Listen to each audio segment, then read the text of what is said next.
नमस्कार दोस्तों, CDP with Ankit sir. CDP में मैं आपके लिए डेमो क्लास लेकर आया हूँ। आपका डेमो है तो डेमो बैच हमने स्टार्ट कर दिया, डेमो क्लास आज स्टार्ट कर दी है।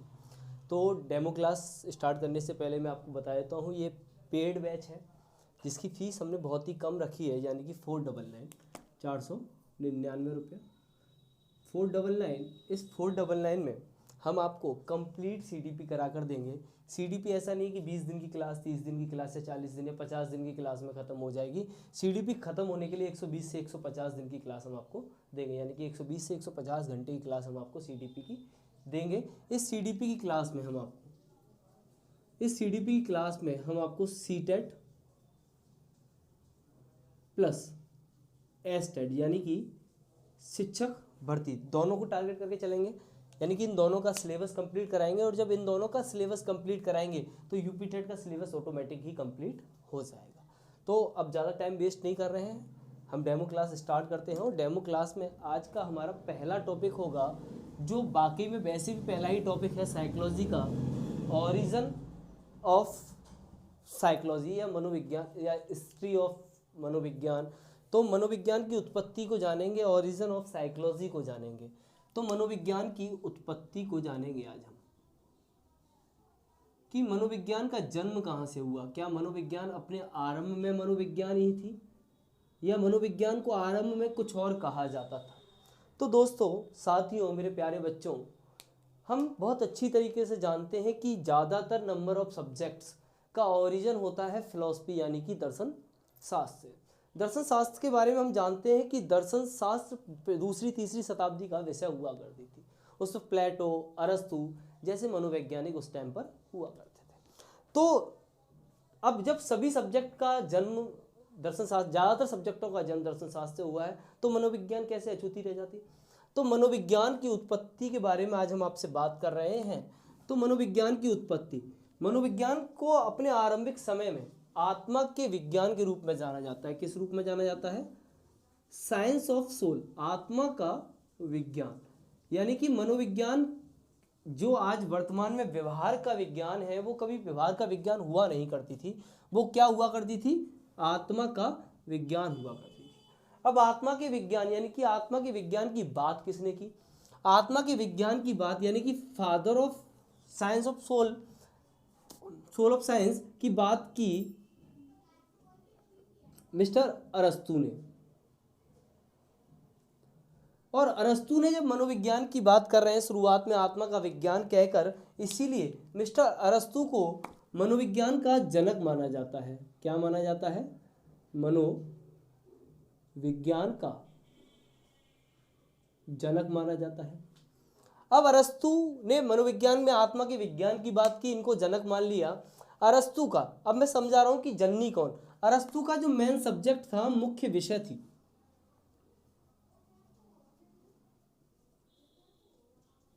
दोस्तों मेरे प्यारे बच्चों, अरस्तु का जो मुख्य विषय था वो था दर्शन शास्त्र। अभी मैंने थोड़ी देर पहले आपको ये बात बताई। अरस्तु का मुख्य विषय दर्शन शास्त्र था, इसीलिए मनोविज्ञान की जननी माना गया। किसको? दर्शन शास्त्र को।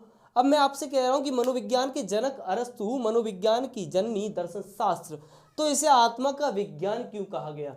तो मेरे प्यारे बच्चों, आत्मा का विज्ञान इसे इसलिए कहा गया क्योंकि दर्शन शास्त्र में जो हम पढ़ते हैं, जैसे कि राजनीति विज्ञान में हम पढ़ेंगे संविधान, इंटरनेशनल रिलेशंस, हम मनोविज्ञान में पढ़ेंगे यानी कि आपके मन में, दिमाग में, व्यवहार में क्या गतिविधियां हो रही इनको। तो दर्शन शास्त्र में हम क्या पढ़ते थे? जैसे कि हम इंग्लिश में पढ़ेंगे नाउन, प्रोनाउन, एडजेक्टिव यानी ग्रामर को पढ़ेंगे। हर सब्जेक्ट का अपना एक नेचर होता है हर सब्जेक्ट में। तो ऐसी दर्शन शास्त्र का नेचर क्या था, इसमें क्या पढ़ा जाता था? तो इसकी जो विषय वस्तु हुआ करती थी, इसकी जो विषय वस्तु थी वो थी आत्मा, परमात्मा, ब्रह्म, परम ब्रह्म। तो जो इसकी विषय वस्तु, तो यानी कि अरस्तु दर्शन शास्त्री थे। तो उसमें ये आत्मा, परमात्मा, ब्रह्म के बारे में पढ़ते थे। तो इसी आधार पर इन्होंने क्या कह दिया कि मनोविज्ञान क्या है? आत्मा का विज्ञान है। यानी कि ये वो कहने वाले, आपने सुना होगा बड़े बुजुर्गों से कि बेटा आत्मा की आवाज़ बड़ी अच्छी होती है, आत्मा की आवाज़ कभी गलत नहीं होती। हमारी आत्मा सब निर्णय ले सकती है, वो तो आपने दूषित कर दिया इसलिए ले नहीं पा रहे, मन से ले रहे, ऐसा आपने सुना होगा। तो मेरे प्यारे बच्चों, ये बात आपको समझ में आई कि मनोविज्ञान की जननी कौन, दर्शन शास्त्र जनक कौन, अरस्तु। इसको आत्मा का विज्ञान इन्होंने क्यों कहा, क्योंकि इनका विषय था दर्शन शास्त्र, और दर्शन शास्त्र में हम इन सब चीज़ों को पढ़ते हैं। आगे की बात करता हूं तो इस आत्मा के विज्ञान को, यानी कि मनोविज्ञान को आत्मा का विज्ञान तो कहते थे, साथ में इसे अंतःकरण का विज्ञान भी कहा जाता था। यानी कि क्या और कहा जाता था, अंतःकरण का विज्ञान। अब आगे की बात करते हैं। अब आगे की बात में क्या है कि इनको किसने समर्थन दिया, तो एक तो इनके गुरु प्लेटो, तो प्लेटो का समर्थन इनको मिला, समर्थनकर्ताओं में। तो एक तो समर्थन किनका मिला, प्लेटो का। तो ये आप याद रख सकते हैं कि इनके गुरु का नाम क्या है, प्लेटो, यूनानी दर्शन शास्त्री हैं। दूसरे समर्थनकर्ता की बात करता हूं, बड़े महत्वपूर्ण व्यक्ति हैं, नाम है केलर। केलर की बुक का नाम है, इन्होंने एक बुक लिखी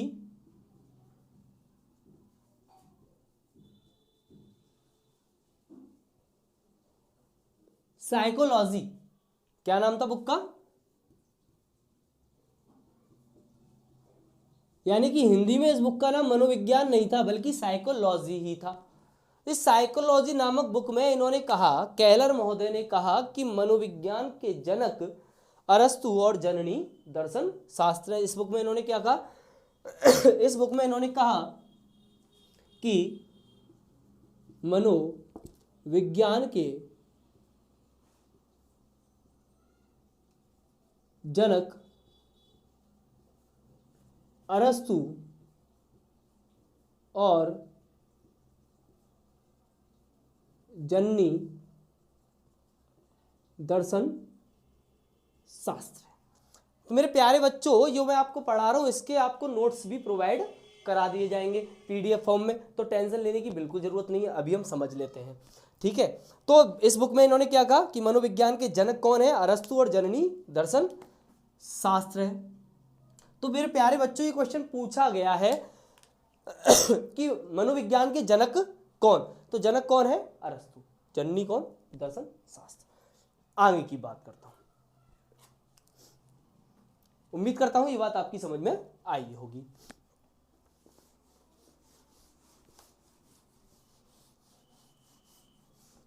मेरे प्यारे बच्चों, यहां पर आपको कंटेंट पूरा बेहतर मिलेगा।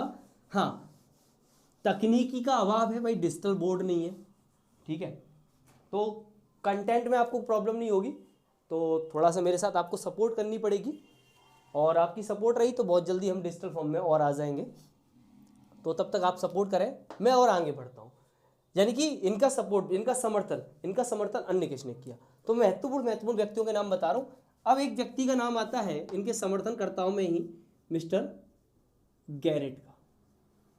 गैरेट महोदय ने क्या किया, गैरेट महोदय ने आपका जो शब्द है ना साइकोलॉजी,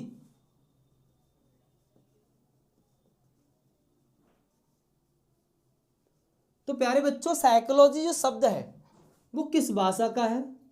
आप में से बहुत सारे लोग कह रहे होंगे कि सर लैटिन भाषा का, कोई ग्रीक भाषा का।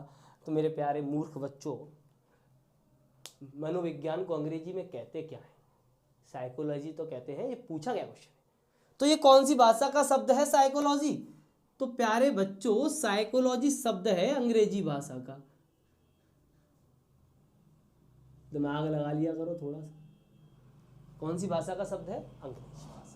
अब बात आती है कि इसको बता क्यों रहा हूं, इसको बता मैं इसलिए रहा हूं कि साइकोलॉजी शब्द का जो निर्माण हुआ, गैरेट ने बताया कि साहब इसका निर्माण साइकी और लॉगस से हुआ।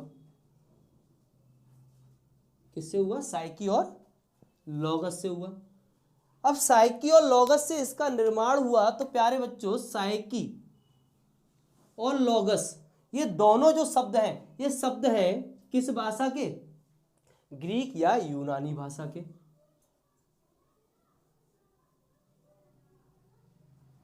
ग्रीक या यूनानी भाषा के।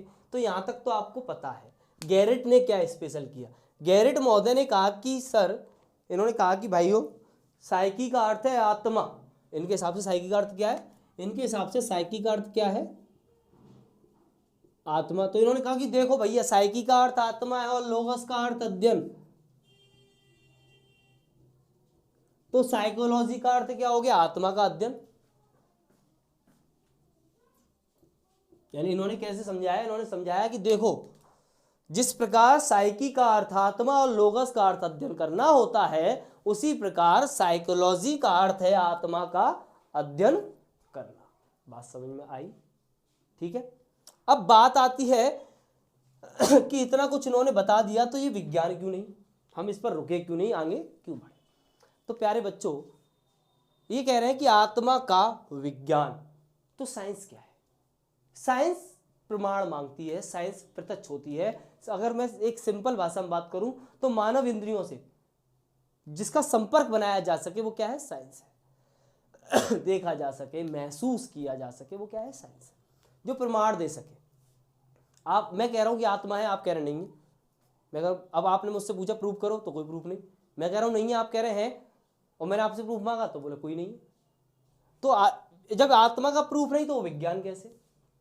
तो इसी रीजन के कारण 1600 में इस आत्मा के विज्ञान को नेग्लेक्ट कर दिया गया। इससे पहले एक फैक्ट की बात और मैं आपसे कर लेता हूं। वो फैक्ट क्या है? वो फैक्ट इनसे जुड़ा नहीं, लेकिन इस समय का है, इसलिए बताया जा रहा है। 1590, कौन सी सन है? 1590। एक मनोवैज्ञानिक हुए, नाम है रुडोल्फ गाइकेल।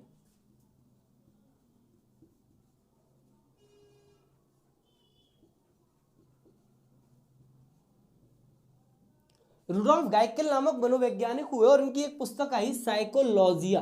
पुस्तक का नाम क्या था? साइकोलॉजिया। इनकी बुक आई जिसका नाम था साइकोलॉजिया।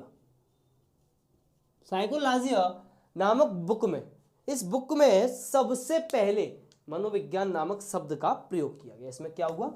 इस बुक में हुआ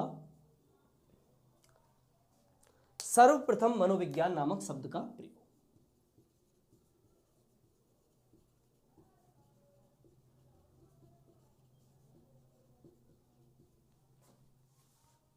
मनोविज्ञान शब्द का प्रयोग। तो यह क्वेश्चन भी पूछा गया है कि किस मनोवैज्ञानिक ने किस सन में और किस पुस्तक में मनोविज्ञान शब्द का सबसे पहले प्रयोग हुआ था। ऐसे ही क्वेश्चन पूछा गया, बुद्धि शब्द का सबसे पहले प्रयोग किसने किया? तो इसका आंसर फ्रांसिस गाल्टन, 1885। तो उसकी बात जब बुद्धि पढ़ाएंगे तब करेंगे। ठीक है, उम्मीद करता हूं ये बात आपकी समझ में आई होगी। आगे बढ़ते हैं, क्योंकि मनोविज्ञान में आत्मा विज्ञान नहीं थी, इसलिए हमने इसको नेग्लेक्ट कर दिया, इस पर प्रयोग नहीं हो सकते थे, इसलिए इसको नेग्लेक्ट करके हम आगे बढ़ गए। उम्मीद कर रहा हूं ये बात आपकी समझ में आई होगी। आगे की बात करते हैं।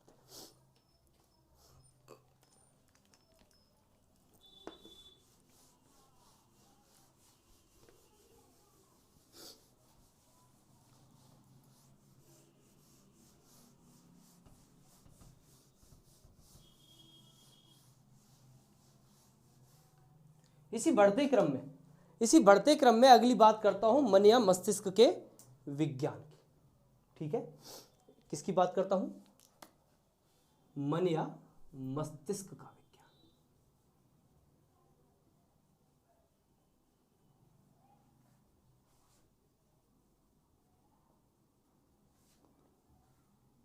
तो प्यारे बच्चों, मन या मस्तिष्क के विज्ञान के जनक, इसके जनक हैं मिस्टर पंपोलॉजी। क्या नाम है इनका? पंपोलॉजी। जो पंपोलॉजी महोदय है, ये है इटली से। कहां से है ये? इटली से। इनका समर्थन जिन्होंने किया, बस इनकी बात में हाँ मिलाई जिन लोगों ने, उसमें कुछ महत्वपूर्ण नाम बता रहा हूं। जॉन लॉक,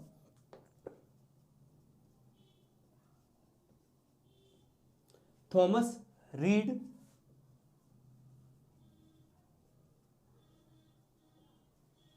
और रिचेरी।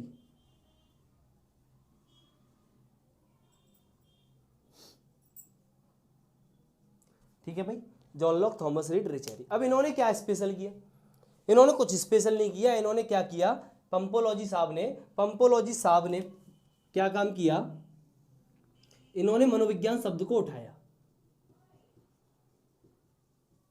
और इस शब्द को दो भागों में बांट दिया, वही साइकी और वही लॉगस।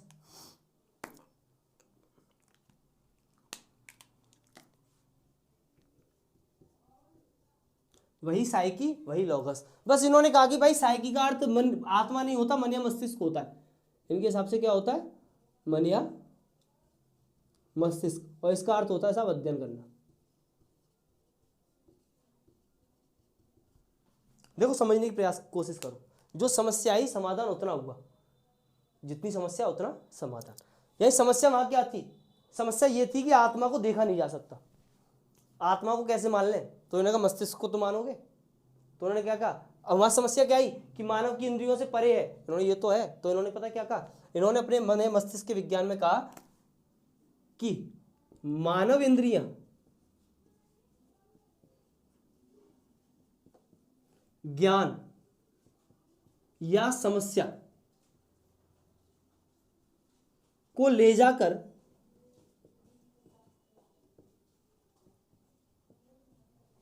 व्यक्ति के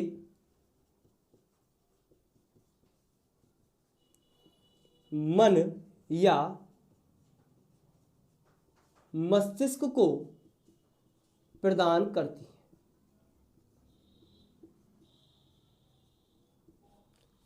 अब इन महोदय को यह नहीं पता था कि इसके बाद भी कुछ करना है, यानी जो समस्या इन्होंने सुनी उस समस्या को इन्होंने यहां पे कह दिया कि भैया ये समस्या ऐसे होगी सॉल्व आपकी। अब इनसे कौन पूछे कि ज्ञान को ले जाकर मस्तिष्क को दे दिया, उस मस्तिष्क ने क्या किया, ज्ञान मिला नहीं मिला, मस्तिष्क ने कुछ किया नहीं किया, कुछ बताया इन्होंने, कैसे मान ले कि ऐसा होता है, ये भी भूल गए। तो भैया इनकी बात को भी क्या कर दिया गया, नेग्लेक्ट कर दिया गया, इनकी बात को भी अस्वीकार कर दिया गया। यहां से सिर्फ इतना पूछा जाएगा कि पंप किसने मन या मस्तिष्क के विज्ञान को दिया। अगला और बड़ा महत्वपूर्ण पक्ष, मोस्ट इंपोर्टेंट पार्ट है इस ओरिजिन में, इस उत्पत्ति में, मनोविज्ञान की में, यहां से बहुत सारी चीजें बदली। तो इसका आपने शायद स्क्रीनशॉट ले लिया होगा, उम्मीद कर रहा हूं कि आपको समझ में आ रहा होगा। फिर भी अगर आपको दिक्कत है तो कमेंट सेक्शन में बताएं, ठीक है।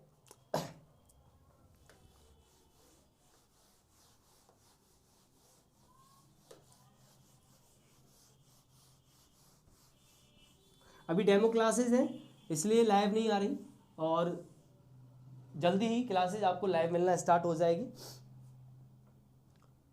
अगला है चेतना या चेतन अनुभूति का विज्ञान, साइंस ऑफ कॉन्शियसनेस।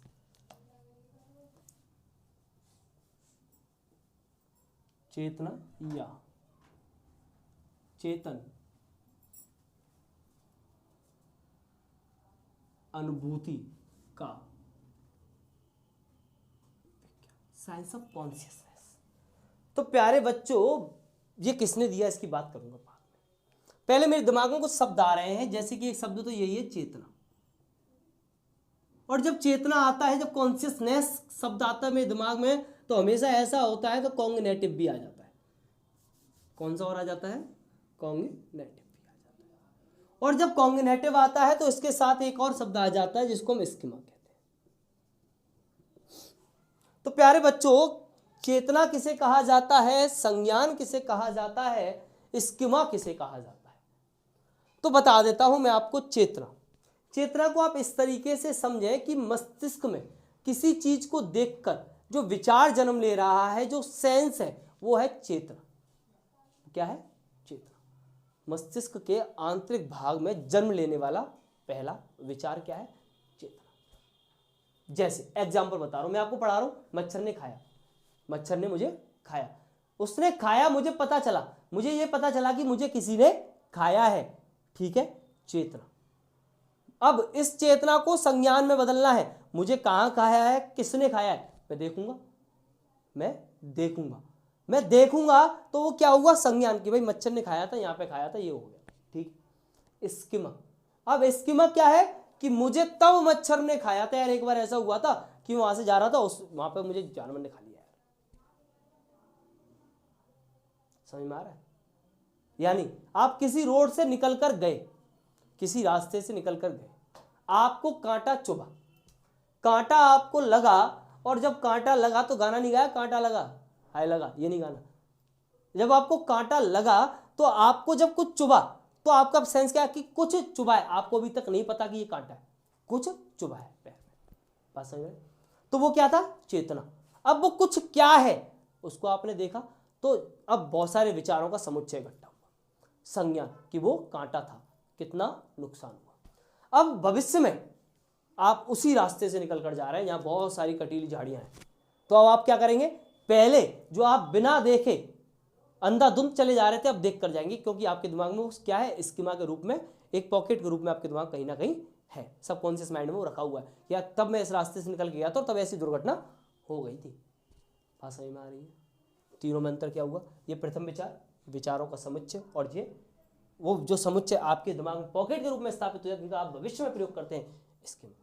इस वर्ड को दिया था जीन पियाजे ने। इन संज्ञानों और स्कीमा की बात करूंगा, बहुत लंबी करूंगा, ठीक है? बात समझ में आई होगी, उम्मीद कर रहा हूं कि ये बात आपकी समझ में आई होगी। तो चेतना क्या है? चेतना क्या है? मस्तिष्क के आंतरिक भाग में उत्पन्न हुआ प्रथम विचार। क्या है चेतना? चेतना भाई क्या है?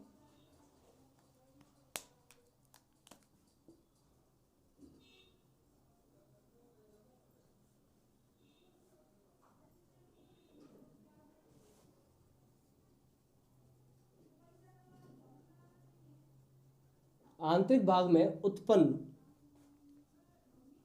होने वाला प्रथम विचार। बात समझ में? एक और एग्जांपल देता हूं। आप किसी रास्ते से निकल कर जा रहे हैं, आपको किसी कोचिंग का फ्लैक्स दिखा, आपको कोचिंग का फ्लैक्स दिखा और आप निकल गए, बस वो दिखा। आपसे किसी ने पूछा कि यार आप उस कोचिंग को जानते हैं? तो जब आपको दिखा, देखकर छोड़ गए, चेतना थी कि आपको कुछ दिखा, छोड़ दिया। अब वो चेतना भी आपके दिमाग में रह सकती है पॉकेट के रूप में, यार मैंने यार कहीं देखा तो है, लेकिन याद नहीं आ रहा कहाँ पर देखा है, स्कीमा, ठीक है? क्योंकि वो आपको दिमाग में कहीं ना कहीं थोड़ा सा, जितना चेतना के रूप में था उतना है। अब इसी को मैं संज्ञान में बदल रहा हूँ। चेतना, आपको फ्लैक्स दिखा, आपने उस फ्लैक्स के बारे में पूरी जानकारी ली, पूरी जानकारी आपके दिमाग में स्टेबल हुई कि भाई ये कोचिंग है, ये कंपटीशन की तैयारी कराती है, ये यहाँ पर है, ये यहाँ पर इसका ऑफिस है, यहाँ पर इसकी क्लासेस चलती है, ये टीचर, ये फैकल्टी यहाँ पढ़ाते हैं। ये क्या था? संज्ञान। अब संज्ञान का भी हम भविष्य में प्रयोग कर सकते हैं स्कीमा के रूप में। आपसे किसी ने पूछा कि भाई सुपर टेट का बैच कहाँ चल रहा है, या सीडीपी की क्लास किसकी बेहतर है, तो आपने अंकित सर से क्लास ली, आपने कह दिया अंकित सर पढ़ लो जाके, बढ़िया पढ़ाते हैं, मेहनत करते हैं, एक्सप्लेन करते हैं चीज़ों को लंबा। ये नहीं कि सिलेबस खत्म करने पर काम करते कि आए और सिलेबस खत्म कर दिया जल्दी जल्दी जल्दी। यानी कि मेरे प्यारे बच्चों, मेरा टारगेट पता है क्या है? मेरा टारगेट ये है कि मेरी क्लास का सबसे कमजोर बच्चा जो है मैं उसे सिखा दूँ। मेरा टारगेट ये। आप 3 इडियट मूवी देखी होगी। 3 इडियट मूवी में क्या है?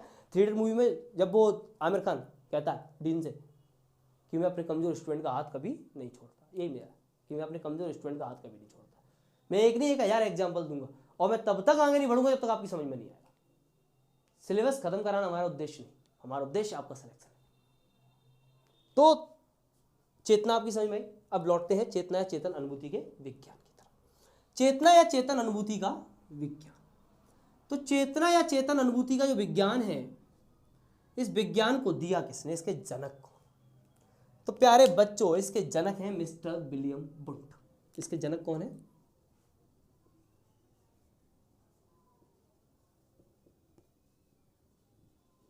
इसके जनक हैं विलियम वुंट महोदय।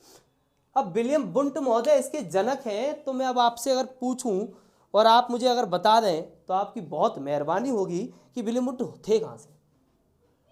तो विलियम वुंट थे बेटा मेरे जर्मनी से। कहाँ से थे विलियम वुंट? कहाँ से थे? विलियम वुंट जर्मनी थे, जर्मनी से थे, इसलिए इन्हें जर्मनी में मनोविज्ञान का जनक माना जाता है। याद रखना क्या कह रहा हूँ, शब्दों को ध्यान से सुने। जर्मनी में मनोविज्ञान का जनक माना जाता है, ठीक है? मनोविज्ञान के जनक अब तक 2, एक मनोविज्ञान के जनक अरस्तु, जर्मनी में मनोविज्ञान के जनक विलियम वुंट। अभी और आगे आऊंगा। इनके समर्थन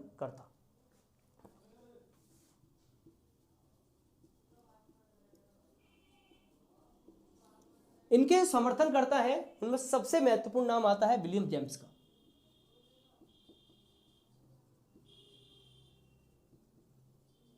जो थे कहां से?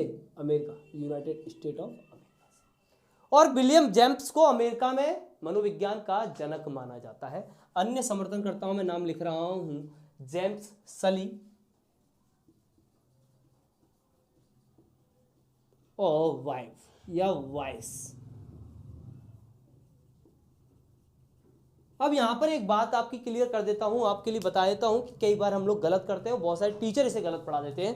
According to NCERT, according to legal formation, यानी कि सच्चाई क्या है कि मनोविज्ञान के जो जनक आधुनिक मनोविज्ञान के जो जनक हैं वो कौन है? विलियम बुंट है। विलियम जेम्स इसके जनक नहीं है। आधुनिक मनोविज्ञान के जनक कौन है? विलियम बुंट है। आधुनिक मनोविज्ञान के जनक विलियम बुंट। ये आवाज आ रही है इसलिए मैं थोड़ा सा रिपीट कर गया हूं। तो आधुनिक मनोविज्ञान के जनक कौन है? विलियम बुंट। अब ऐसा क्यों? ये क्यों है? ये इसलिए है कि विलियम जेम्स इनके सहयोगी थे। विलियम बुंट ने क्या किया? विलियम बुंट ने पहली मनोविज्ञान की प्रयोगशाला खोली। अभी बताऊंगा, ठीक है? क्यों का जवाब भी दूंगा मैं आपको। विलियम जेम्स और विलियम बुंट में हम गड़बड़ क्यों करते हैं? कई बार क्या होता है आपके एग्जाम में विलियम जेम्स को सही मान लिया है, लेकिन कब? जब विलियम बुंट ऑप्शन में नहीं था। आपने ये बात गौर नहीं की, यानी कि विलियम बुंट की उपस्थिति में विलियम जेम्स सही होंगे। यानी कि जब टीम में एक कैप्टन होता है और एक वाइस कैप्टन, तो जब कैप्टन नहीं होता तो वाइस कैप्टन को कैप्टन बना देते। ठीक भाई, विलियम बुंट की अनुपस्थिति में विलियम जेम्स को क्या माना जाएगा? मनोविज्ञान का, आधुनिक मनोविज्ञान का जनक। अगर विलियम बुंट ऑप्शन में है तो आधुनिक मनोविज्ञान के जनक कौन है? विलियम बुंट है। याद रखिएगा, इस बात को विशेष रूप से याद रखिएगा। लिखना चाहें लिख लें कि आधुनिक मनोविज्ञान के जनक विलियम बुंट को माना गया है, परंतु एग्जाम में कई बार विलियम बुंट के ना होने पर विलियम जेम्स को सही मान लिया जाता है। बात समझ में आई? ठीक है, आगे बढ़ते हैं।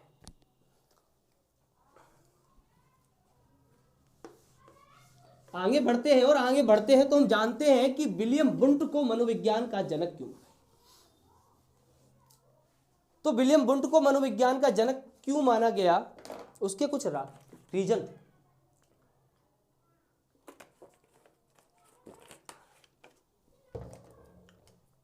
हम एक समस्या देखते आ रहे थे कि विज्ञान नहीं है क्योंकि इस पर प्रयोग नहीं है। विज्ञान नहीं है क्योंकि इस पर प्रयोग नहीं है।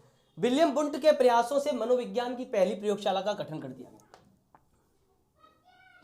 प्रथम प्रयोगशाला का गठन कर दिया गया। प्रथम प्रयोगशाला का गठन किस पर प्रयोग के लिए? चेतना पर प्रयोग के लिए।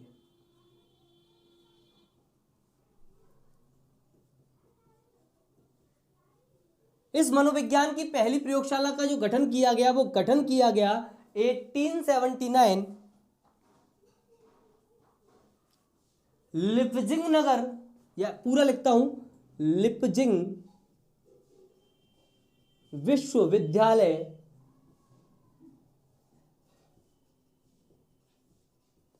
लिपजिंग नगर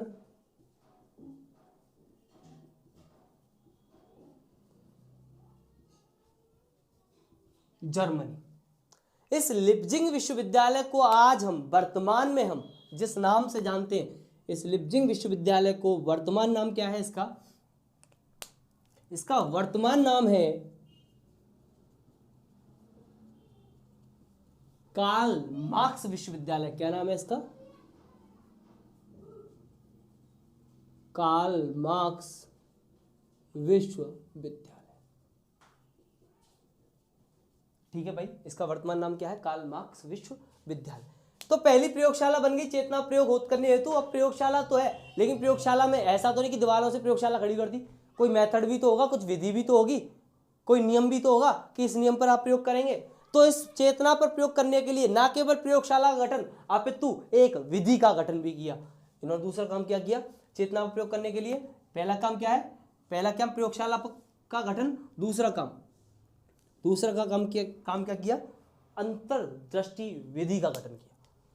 दूसरा काम क्या किया? अंतर्दृष्टि विधि का गठन। तो प्यारे बच्चों, इनसाइड मेथड को दिया विलियम बुंट ने, और इनसाइड थ्योरी किसने दी? इनसाइड थ्योरी दी कॉलर कॉफका ने, गेस्टॉल्ट वादियों ने। इनसाइड थ्योरी थी कॉलर कॉफका की, इनसाइड मेथड है विलियम बुंट का उस थ्योरी में इस मेथड का प्रयोग किया गया। जैसे जीरो किसने दिया, जैसे जीरो देने वाले व्यक्ति का नाम कुछ, प्रयोग करने वाले का नाम कुछ, लाइट देने वाले का नाम कुछ, प्रयोग करने वाले हम सब हैं कि नहीं। बात समझ में आई कि नहीं, आ गई ना। अंतर्दृष्टि विधि। अब इन्होंने भाई लैब बना दी, मेथड दे दिया, तो भैया लैब बन गई, मेथड मिल गया, तो 1880 में एक और काम हो गया। 1880 ये वो सन जब मनोविज्ञान बनी एक इंडिपेंडेंट सब्जेक्ट, स्वतंत्र विषय का दर्जा बना। यानी अब से मनोविज्ञान को अलग से पढ़ा जाने लगा, अब तक दर्शन शास्त्र के रूप में थी। तो 1880 में क्या हुआ, मनोविज्ञान को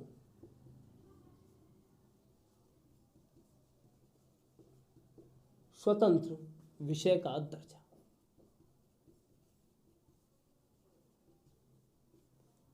बात समझ में आई। तो विलियम बुंट ने कितना काम किया, एक लैब, एक मेथड, और इन सब के कारण मनोविज्ञान को इंडिपेंडेंट सब्जेक्ट का दर्जा भी दिला दिया। तो जब काम विलियम बुंट ने किया तो modern father of psychology William बुंट ही तो होंगे, विलियम जेम्स, क्योंकि इनके सहयोगी हैं। भाई सीधी सी बात है, काम तो विलियम जेम्स ने भी किया, लेकिन जब टीम जीतती है तो क्रेज किसका, कैप्टन का। धोनी अच्छे कैप्टन थे इसलिए हम 2011 का वर्ल्ड कप जीत गए। धोनी अच्छे कैप्टन थे क्योंकि हम 2007 का वर्ल्ड कप जीत गए। यही तो होता है। तो भैया 2003 का वर्ल्ड कप, भाई ऑस्ट्रेलिया में रिकी पॉन्टिंग अच्छा कप्तान था, तभी तो टीम जीती, ऐसे ही तो माना जाता है। तो भाई ये भी उस टीम के कैप्टन थे विलियम बुंट। और जब कप्तान चोटिल हो जाए तो विलियम भाई वाइस कप्तान को वैल्यू दी जाती है, दी जाती कि नहीं दी जाती, इतना तो जानते हैं।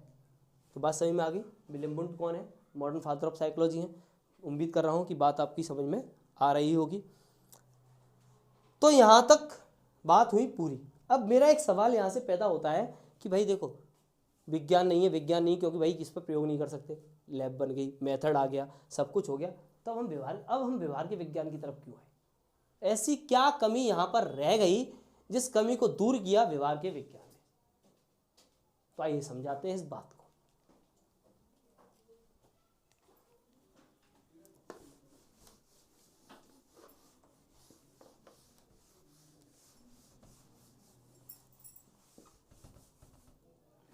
आपका जो मस्तिष्क है, मानव मस्तिष्क जो है,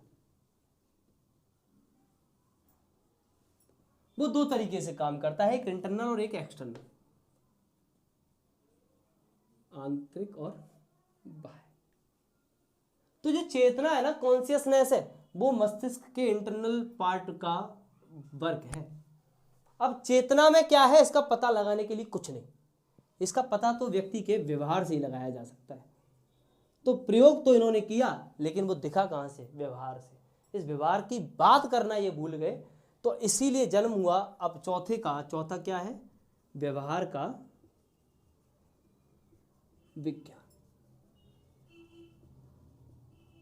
और व्यवहार के विज्ञान को देने वाले हैं जेवी वॉटसन। व्यवहार के विज्ञान को किसने दिया था, जेवी वॉटसन।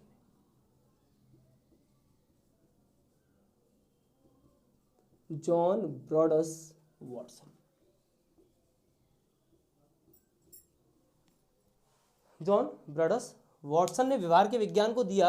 हम व्यवहार के विज्ञान को जानते हैं, व्यवहार के विज्ञान को हम पढ़ रहे हैं, व्यवहार के विज्ञान को ही पढ़ा जाएगा। अधिगम क्या है, व्यवहार में परिवर्तन। तो व्यवहार, बिहेवियर, जो भी हम कुछ कर रहे हैं वो सब बिहेवियर है, ठीक है। मैं हाथ हिला रहा हूँ, ये बिहेवियर है। मैं बोल रहा हूँ जिस तरीके से, मैं चहलकदमी करके पढ़ा रहा हूँ, जो तरीका है मेरा, वो सब व्यवहार है आपका। जो हम इसी रूप में आज हम विज्ञान को पढ़ रहे हैं। तो व्यवहार के विज्ञान के रूप में हम पढ़ते हैं। यहाँ से एक क्वेश्चन आया कि इस मनोविज्ञान में, यानी कि आज के दौर में हम किस किस के व्यवहार का अध्ययन करते हैं। तो यहाँ पर हम अध्ययन करते हैं किस किस के व्यवहार का, मानव, पशु, पक्षी। पशुओं में प्रयोग करने वाले पहले मनोवैज्ञानिक का नाम आप मुझे बताएं कमेंट सेक्शन के माध्यम से। मैं बता कर नहीं जा रहा हूँ, व्यवहारवादियों के नाम बता देता हूँ, इनके अन्य समर्थनकर्ता बता देता हूँ।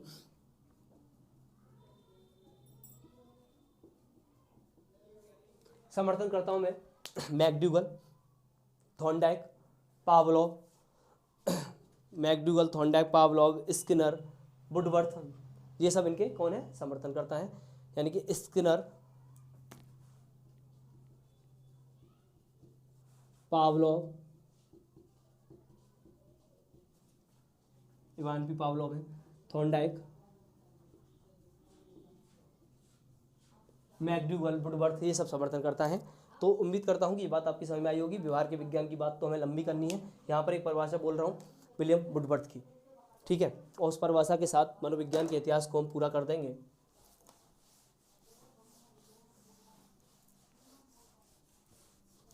तो वुडवर्थ ने कहा कि मनोविज्ञान ने सबसे पहले अपनी आत्मा को छोड़ा,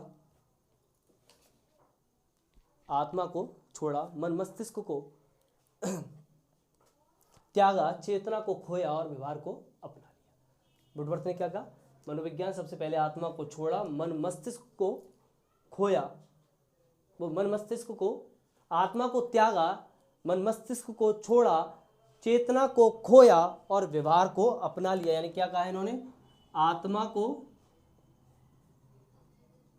त्यागा, मन को छोड़ा, मन को छोड़ा, चेतना को खोया, व्यवहार को अपना लिया। किसने कहा? वुडवर्थ। तो मनोविज्ञान का इतिहास कैसे गया? आत्मा से मन या मस्तिष्क, से चेतना, से व्यवहार। बात समझ में आई या नहीं? तो दोस्तों ये थी आज की क्लास। तो उम्मीद करता हूँ कि क्लास आपको समझ में आई होगी। कल हम एक नए डेमो टॉपिक के साथ आपके सामने आएंगे, ठीक है? तो तब तक के लिए धन्यवाद, थैंक यू।